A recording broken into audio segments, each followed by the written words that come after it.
Nessa quarta-feira, dia 13 de setembro, o ministro do STF, Alexandre de Moraes, votou para condenar o primeiro réu dos atos de 8 de janeiro a 17 anos de prisão, mostrando mais uma vez que o Brasil é um país de dois pesos e duas medidas. E nesse vídeo eu vou explicar o porquê.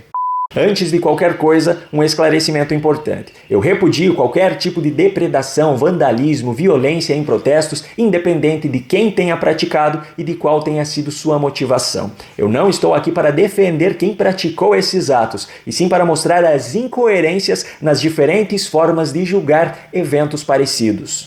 Muito bem, vamos pegar um exemplo para fazer uma comparação. No dia 13 de dezembro de 2016, aconteceu um protesto na Avenida Paulista, organizado pelo Partido dos Trabalhadores, pela CUT e outros movimentos sociais. O protesto foi organizado por sindicatos como CUT, além do Partido dos Trabalhadores e outros movimentos sociais. Os manifestantes protestavam contra a proposta de emenda à Constituição 55, chamada de PEC do Teto, e também pediam a saída de Michel Temer, presidente em exercício, após o impeachment de Dilma Rousseff que aconteceu naquele ano. O protesto começou pacífico, mas terminou com depredação e vandalismo no prédio da Fiesp, a Federação das Indústrias do Estado de São Paulo. O grupo atacou a Fiesp durante um protesto contra a PEC do Teto de Gastos Públicos, realizado na Avenida Paulista. Os manifestantes lançaram rojões e fogos de artifício e também promoveram o quebra-quebra. Primeira comparação. Em 2023, os atos lastimáveis de 8 de janeiro foram chamados de terrorismo e de tentativa de golpe pela mídia, pelo governo, ministros, entre outros. O G1 trouxe manchetes como terrorismo em Brasília, o dia em que bolsonaristas criminosos depredaram Planalto, Congresso e STF. A UOL também trazia como manchete ataques terroristas, entenda o que aconteceu em Brasília em 8 pontos. Em 2016, os atos lastimáveis de 13 de dezembro foram chamados de ataque ao prédio da Fiesp, depredação e vandalismo. Na ocasião, o G1 trazia como manchete: grupo ataca prédio da Fiesp durante protesto contra PEC do Teto na Avenida Paulista. A UOL também trazia como manchete: manifestantes invadem e depredam prédio da Fiesp na Paulista. O ano de 2016, por sinal, teve 151 protestos na Esplanada em Brasília. Foi um ano turbulento, marcado principalmente pelo impeachment de Dilma Rousseff. Dilma Rousseff, inclusive, que ainda enquanto presidente sancionou a Lei nº 13.260 de 16 de março de 2016, que regulamentava o que estava disposto no inciso 43 do artigo 5º da Constituição Federal. Em resumo, era uma lei para regulamentar aquilo que seria considerado como terrorismo e aquilo que não seria considerado como terrorismo. Dentre os trechos sancionados por Dilma Rousseff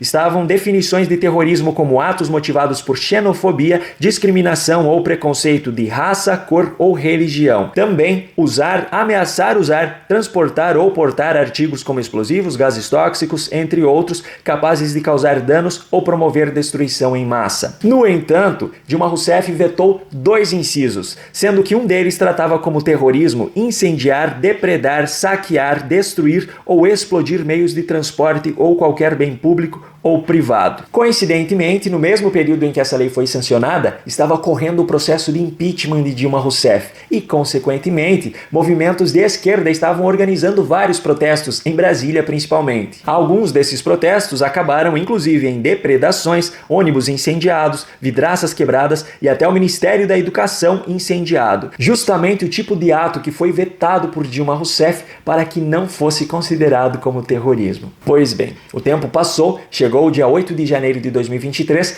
e o protesto em Brasília acabou em situações parecidas: invasão, depredação, vandalismo, etc. E a mesma lei número 13.260, sancionada por Dilma Rousseff lá em 2016, ainda estava vigente. No entanto, os atos de 8 de janeiro foram tratados como terrorismo. Mas não é só isso que foi medido de formas diferentes em 2016 e 2023. Lembra do protesto lá na Fiesp? E vou dizer para você, algumas vidraças quebradas da Fiesp não são nada perto da quebra e do dano que a Fiesp causa ao povo brasileiro diariamente com as suas políticas. Pois é, segundo matéria do G1, na ocasião, uma pessoa tinha sido detida. Segundo a matéria do Jornal da Gazeta, 2 pessoas haviam sido detidas detidas. Uma delas teria desacatado os policiais e a outra estaria com artefatos explosivos. Já nos atos de 8 de janeiro, segundo o levantamento publicado no site Migalhas, no dia 8 de janeiro foram 243 pessoas presas em flagrante dentro dos prédios públicos e na Praça dos Três Poderes.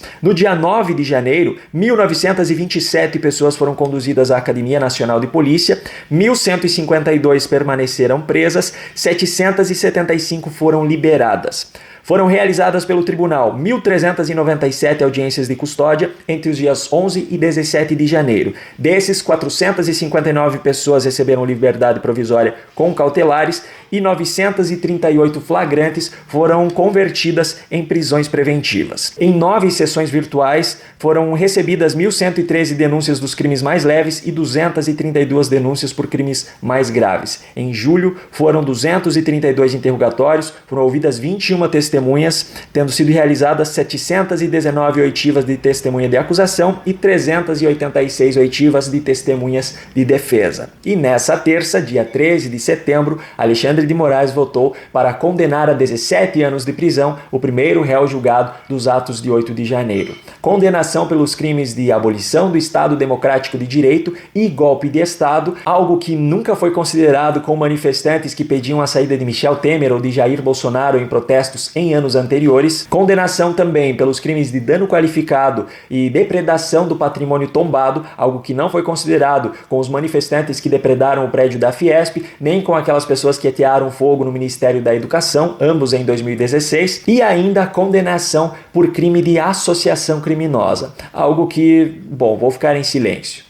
Olha o passarinho cantando, que coisa bonita. Pois é, de 2016 para 2023, muita coisa mudou, inclusive o próprio Alexandre de Moraes. Em 2016, ele dizia querer acabar com o comércio e uso de maconha no Brasil. Em 2023, ele votou a favor da descriminalização do porte dessa substância para uso pessoal. Em 2016, a visão dele sobre o PT era essa. Em relação à última questão do nosso simpatizante aqui, de um governo corrupto, que foi colocado para fora do Brasil pela corrupção, pela falta de vergonha na cara de quem roubava bilhões e bilhões, se, ao invés de roubar bilhões, tivesse investido na segurança, se ao invés de desviar dinheiro para construir porto em Cuba, tivessem investido em presídio, nós estaríamos muito melhor. Obrigado. Já em 2023, confesso nunca ter visto alguém defender de forma tão aguerrida e confiar tanto naquilo que é feito pelo atual governo. Eu não consigo entender, e também carece de resposta, como que o Palácio do Planalto foi invadido da forma como foi invadido. Sabemos nós dois que o ministro da Justiça não pode utilizar a Força Nacional se não houver autorização do governo, do Distrito Federal, porque isso fere o princípio federal. Não em relação aos prédios federais. Não em relação à Praça dos Três Poderes. Mas em relação às edificações federais, ele pode e deve... Com todo respeito, Vossa Excelência, querer falar que a culpa do 8 de janeiro foi do ministro da Justiça... Vossa Excelência que está dizendo isso. É um absurdo. Vossa Excelência que está dizendo isso. 5 comandantes estão presos. Muito embora eu queria, e o Brasil quer ver esses vídeos do Ministério da Justiça. O ex-ministro da Justiça, que sucedeu Vossa Excelência, fugiu para os Estados Unidos, fugiu... Eu sou advogado de ninguém e jogou o celular dele no lixo. Eu não sou advogado e foi preso. E agora Vossa Excelência... Se você gostou desse conteúdo, compartilhe, pois assim cada vez mais pessoas podem saber o que verdadeiramente acontece no Brasil. Se ainda não é inscrito aqui no canal, inscreva-se e ative o sininho de notificações para receber todo o conteúdo novo que nós publicamos por aqui. Um grande abraço e até o próximo vídeo.